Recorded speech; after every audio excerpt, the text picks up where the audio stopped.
Hello guys, আজকে মামের ঘরকন্যায় আরও একটা নতুন রান্না নিয়ে আমরা হাজির হয়েছি। আজকে হচ্ছে ছানা আর মোচা দিয়ে চপ। তো দেখতেই পাচ্ছ, ছানার মধ্যে মা বেসন দিয়ে দিল।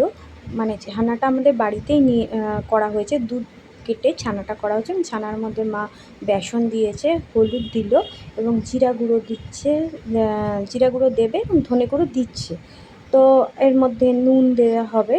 তো এটা খুব সিম্পল সহজ পদ্ধতিতে তোমরা করতে পারো, খুবই টেস্টি একটা খাবার। সেটা তুমি রাত্রে তরকারির সাথে রুটি দিয়ে খেতে পারো, ভাত দিয়ে খেতে পারো, কিংবা বিকেলবেলা স্ন্যাক্স হিসেবেও খেতে পারো, খুব ভাল লাগে। এর মধ্যে মা নুন দিল এবং এরপর মা এর মধ্যে একে একে সব কিছু দিচ্ছে। এবার চালের গুঁড়ো দিচ্ছে। চালের গুঁড়ো দিলে কী হবে, বড়াটা খুব মুচমুচে হবে। তো তোমরা এটা সকলেই ট্রাই করতে পারো। ছানা তোমরা কিনেও নিয়ে এসে করতে পারো, কিংবা বাড়িতে দুধ কাটিয়ে ছানাও নিয়ে করতে পারো। এরপরে মা মোচাটাকে কেটে কুচি কুচি করে সেদ্ধ করে রেখেছিলো, সেই সেদ্ধ মোচাটা এর মধ্যে দিয়ে দিল।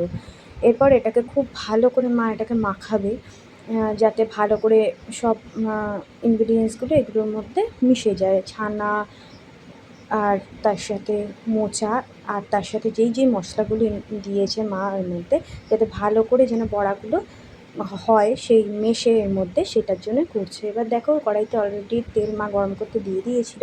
এবার চপের আকারে এগুলোকে ভালো করে মা মাখিয়ে নিয়েছে। এবার চপের আকারে চ্যাপ্টা চ্যাপ্টা করে শেপ দিয়ে এটাকে বসিয়ে দিয়েছে উনুনে।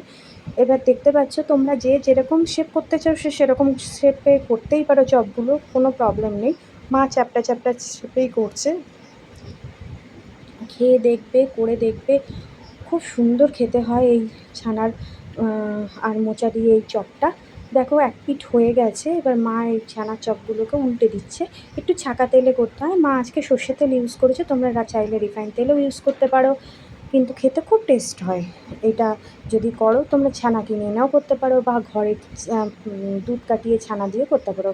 খুব বেশি ছানাও লাগে না, খুব বেশি মোচাও লাগে না, খুব সুন্দরভাবে হয়। তো দেখো গাইস, বড়াগুলো হয়ে গেছে।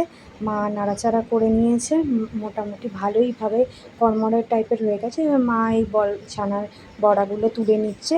তো তোমরা একবার ট্রাই করে দেখতে পারো। সন্ধ্যের সময় বর্ষাকালে খেতে এগুলো খুব ভাল লাগে। আমাদের তো খুব ভালো লেগেছে খেয়ে। তোমরা ছোট্ট প্রয়াসটা আমাদের মামের ঘরকন্যায় কেমন লাগলো অবশ্যই তোমরা ভিডিওতে জানাবে। তোমরা শেয়ার করবে, লাইক করবে, সাবস্ক্রাইব করবে, এটাই চাই। আর কোনো ভুল ত্রুটি হলে অবশ্যই সেটা বলবে। কী রান্না আরও দেখতে চাও অবশ্যই জানাবে। আজকের মতো এখানেই টাটা, ওকে।